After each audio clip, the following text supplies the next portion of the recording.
All right, guys, welcome back to Cake's Kitchen. My name is Jake Olson. I'm a graduate of Indiana University with a Bachelor of Science in Health Fitness, and I also am I'm a Master of Public Health student here at Indiana University. Today, I want to talk about my updated diet, what I'm eating as of August 2019, what I changed and why I changed it. First thing, let's talk about what I changed. So you'll notice here, breakfast at 10 a.m. is almost exactly the same as it was before. We have the overnight oats that we make with oats, collagen, shredded coconut, chia seeds, flax seeds, soak it all in some milk, put some frozen fruit on top, throw that in the fridge for your overnight oats, and you eat that with your coffee and milk. I wash it down with multivitamin fish oil, and I also have dark chocolate with that. Notice that that's almost exactly the same as it was in the last video. The only change we have here is the dark chocolate. I moved the dark chocolate from dinner and lunch to breakfast because dark chocolate has a similar effect on you as coffee does. So I decided to move that with my breakfast, kind of stimulate me in the morning, wake me up. Lunch, exactly the same as it was before, other than the time. Notice that instead of noon, we're now at 1 p.m. We have 4 ounces of protein, veggie bag, shred some cheese on top of that, avocado, 1 whole egg, washed down with some chocolate milk. Again, that was exactly the same as lunch was before. The first big difference you'll notice is before I was working out after 6 p.m. Now we're working out between 1 and 6.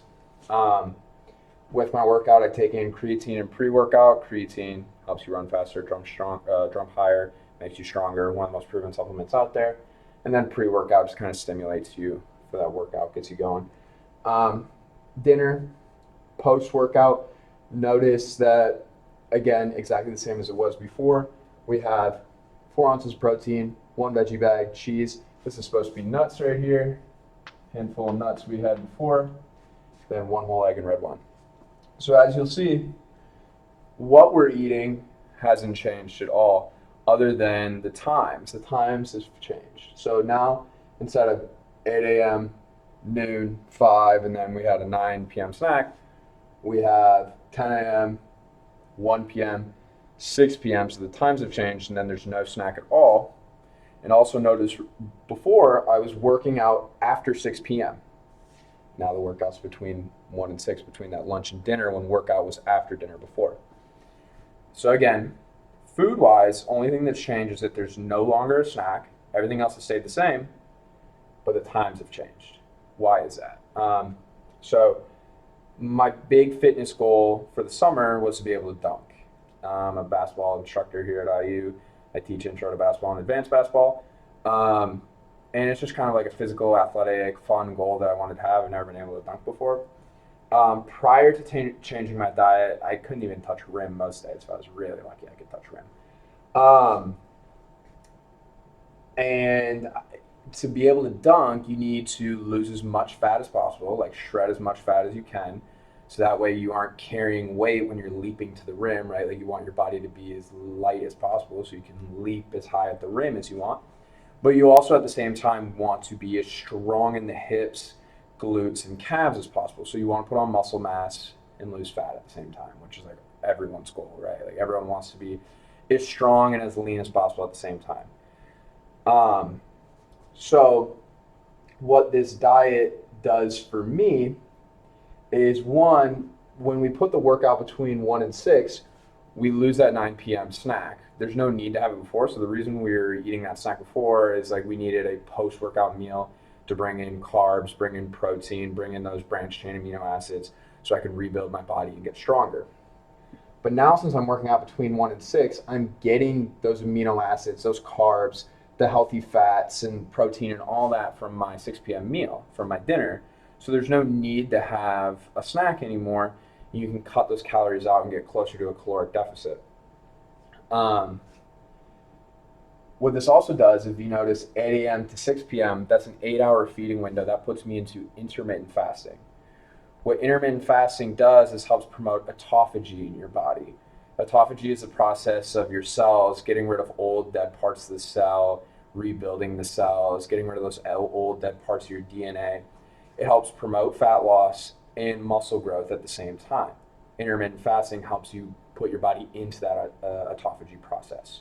So the goal with this was to shed some weight, when I started this diet, I was sitting around 209, 210 pounds. I'm down to 200 pounds. Body fat percentage wise, if I had to guess, I'm probably sitting around 12 or 13% body fat. Before, maybe 15. It's kind of hard to say. I'm gonna get a DEXA test here in a few months. We'll know for sure. But definitely, leaner than I was before. Seeing all types of veins in my forearms and my hips. Hips are getting crazy lean. And since this diet, I've been setting all types of PRs on my lifts as well. I've PR'd on my squat, I've PR'd on my hip thrust, and I've PR'd on my box jump. All things that you need to be able to dunk. My box jump is probably, I think it's 46 inches now. And my hip thrust is well over 800 pounds. So we're getting really close. Like I said before this diet, I could barely touch rim. If I was lucky, most days I couldn't touch rim. Today, I can fully dunk a tennis ball. So we're getting close. If you can dunk a tennis ball, still means you're a few inches away from dunking a basketball. But definitely have gotten much closer. So again, let's review. The food itself has stayed exactly the same, other than we've lost that 9 p.m. meal, or that 9 p.m. snack. The 9 p.m. snack helps put us closer to a caloric deficit. We've moved our workout between 1 and 6 so that we can get the post-workout amino acids and recovery from dinner instead of an extra snack. And this also puts us into intermittent fasting, which helps promote autophagy, lose fat we don't need, promote muscle building. And since then, I've gained inches on my vertical, put up bigger numbers in the weight room, and become leaner in the process. So far it's going great for me. As always with these diets that I post here, doesn't mean it's right for you, but it's just kind of an update what I'm doing right now. In the link below, or in the description below, I'm going to put some links on intermittent fasting, some information from examine.com on autophagy, intermittent fasting, what those things do for you. If you have any questions, don't be afraid to comment, reach out. I always respond. Have a great one, guys. Thanks for watching.